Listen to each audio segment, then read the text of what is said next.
Hello అండి, hi, welcome to ఎస్ఎన్ఎస్పి creations and cookings. నా పేరు సత్యవేణి. ఈరోజు వీడియోలో బిర్యానీ మసాలా పౌడర్ చూపించబోతున్నానండి. చాలా ఈజీగా ఉంటుంది. ఇంట్లో ఉన్న ఇంగ్రీడియంట్స్తో ఇలా నేను చెప్పిన విధంగా అన్ని ఇంగ్రీడియంట్స్ వేసి ఒకసారి ట్రై చేయండి. బిర్యానీ చాలా టేస్టీగా ఉంటుంది. చాలా టేస్టీగా బిర్యానీ మసాలా పౌడర్ ప్రిపేర్ చేసుకోవచ్చు. మీలో ఎవరైనా ఫస్ట్ టైం నా ఛానల్ని చూస్తున్నట్లయితే ప్లీజ్ సబ్స్క్రైబ్ చేసుకోండి. సబ్స్క్రైబ్ పక్కనే బెల్ ఐకాన్ ఉంటుంది. అది ప్రెస్ చేస్తే ఆల్ అనే సింబల్ కనిపిస్తుంది. దాని మీద ప్రెస్ చేస్తే నేను కొత్తగా ఏ అప్డేట్ పెట్టినా మీకు నోటిఫికేషన్ వస్తుంది. ఇప్పుడైతే బిర్యానీ మసాలా ఎలా ప్రిపేర్ చేసుకోవాలో, దీనికి కావాల్సిన ఇంగ్రీడియంట్స్ తయారు చేసుకునే విధానం చూద్దాం.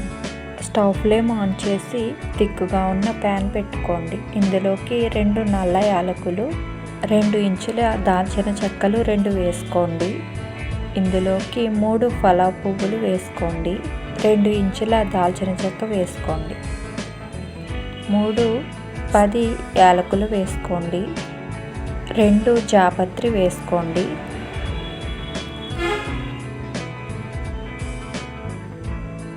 4 మరాఠీ మొగ్గలు వేసుకోండి. నేను చిన్నవి తీసుకున్నానండి. మీరు పెద్దవి అయితే 2 తీసుకోండి. 15 లవంగాలు వేయండి.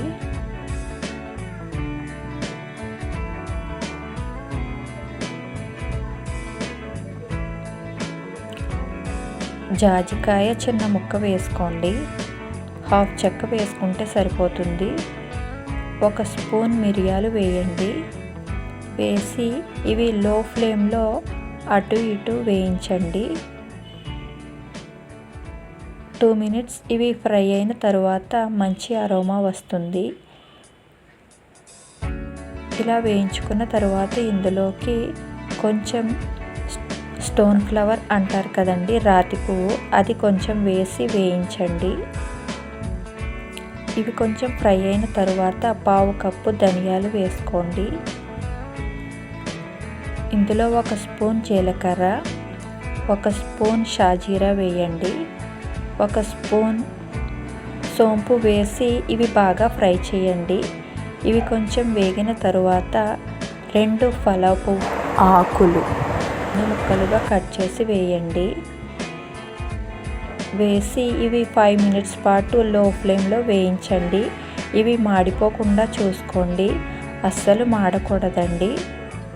5 మినిట్స్ లో ఫ్లేమ్లో పెట్టి వేయించుకున్న తర్వాత మీకు ఇష్టమైతే ఇందులో శొంఠి వేసుకోండి, లేదంటే అవసరం లేదు.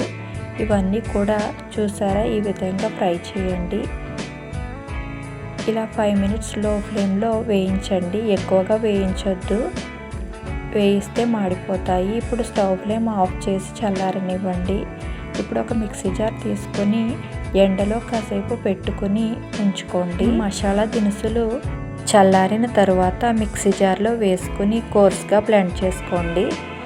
చూసారా, ఈ విధంగా మిక్సీ జార్లో వేసుకోండి.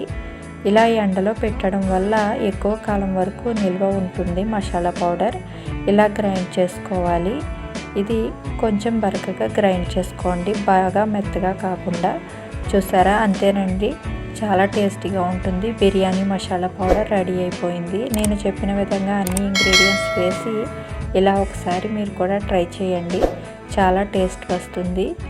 అప్పటికప్పుడు మనం బిర్యానీ చేసుకోవాలనుకుంటే ఇలా ప్రిపేర్ చేసుకుని ఉంచుకున్నప్పుడు వెంటనే వేసేసుకోవచ్చు. ఈ వీడియో కనుక మీకు నచ్చితే లైక్ చేసి మీ ఫ్రెండ్స్కి, రిలేటివ్స్కి షేర్ చేయండి. మరిన్ని కొత్త రెసిపీస్ కోసం మా ఛానల్ని సబ్స్క్రైబ్ చేసుకోండి. Thanks for watching.